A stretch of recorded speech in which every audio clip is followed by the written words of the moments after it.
ঢাকার রাতে চলাচলে সাবধান। 18 তারিখ দিবাগত রাত 2টার ঘটনা।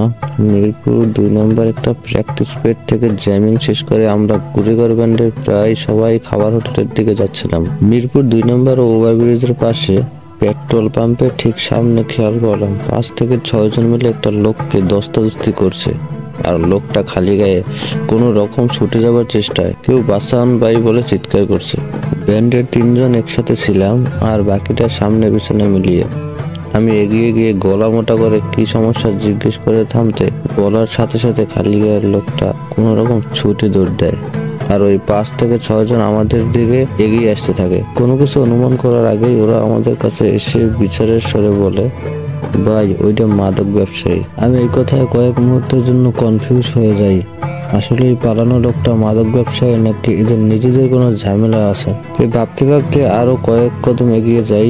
ওই খালি গায়ের লোকটা যেদিকে দৌড়লো সেদিকে খেয়াল করলাম খালি গায়ের লোকটা আসলে পালায়নি, থানা একেবারে পাশেই থাকায় ওই লোকটা থানার সামনে দাঁড়িয়ে চিৎকার করছে এবং পুলিশকে জানানোর চেষ্টা করছে। তখন ঘটনা বুঝতে বাকি রইল না। তখন পিছনে ফিরে দেখি ওরা 5-6 জন লোক গাড়ি স্টার্ট দিয়েছে। সামনে যে বসা তার হাতে টিপ চাকু ছিল মাথায়। এরা যখন কাছে এসেছিল তখন এদের কয়েকজন এক হাত গায়ের পেছনে লুকানো ছিল। তার মানে এদের প্রায় সবার কাছেই ধারালো অস্ত্র কিংবা চাকু ছিল। গাড়িটা টান দেওয়ার সাথে সাথে একটা ছবি তুললাম যেন নাম্বার প্লেটটা পড়া যায়। গাড়ির ছবিটা লাইভ নোট হওয়ায় ছবিটা ঝাপসা হয়েছে কিন্তু নাম্বার বোঝা যায়, ঢাকা মেট্রো গ 254633। লোকটা দৌড়ে আমাদের দিকে এগিয়ে এসে কান্নার স্বরে বলল, ভাই আপনারা আগায় না আইলে আমারে মাইরে লাইতো ওরা।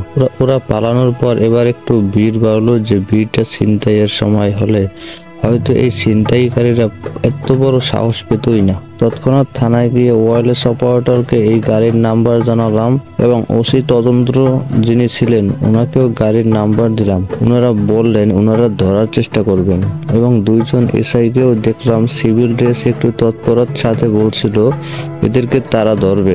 অদ্ভুত ব্যাপার হলো খাবার খাওয়া শেষ করে যখন আমাদের ড্রামার শান্ত রিক্সা করে ওর বাসায় ফিরছিল তখন ওই গাড়িটি আপনারা হয়তো সবাই চিনবেন, মিরপুর 10 আল-হায়াত হসপিটালের পাশে সিএনজি পাম্পে স্টার্ট করা অবস্থায় দাঁড়িয়ে থাকতে দেখে আবার আমাকে কল দিয়ে জানায়।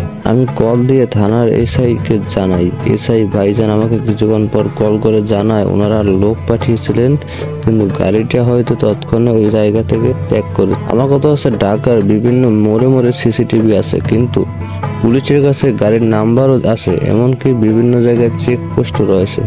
তারপরও আমি এই জানি না এই গাড়ি এখনো আটক হয়েছে কিনা অথবা কেন এখন এই গাড়িটা কিংবা ওই সন্ত্রাসীদের ধরা গেল না। এদের হাতে যদি আল্লাহ না করুক খুন হয় কিংবা আমার আপনার পরিবার বড় বিপদে পড়ে এই দায়ভারটা নিবে কি হবে জানি না। তবে নিজের এবং নিজের পরিবারকে সাবধান করুন, সতর্ক করুন, রাতে একা চলাচল থেকে বিরত রাখুন। এইসব অজন্ম সাফারিংস গুলো বোধহয় আমরা কপাল করে লেখাই নিয়ে আসছিলাম, যেগুলো প্রতিনিয়ত আমাদের মেনে নিতে হয় কিংবা সামনেও আরো মেনে নিতে হয়। তবে আপনারা নিশ্চিত থাকুন বাংলাদেশ আপনারা এখনো বুঝতে পারছেন না, তো পুলিশকে কখনো আপনারা ছাড় দিবেন না।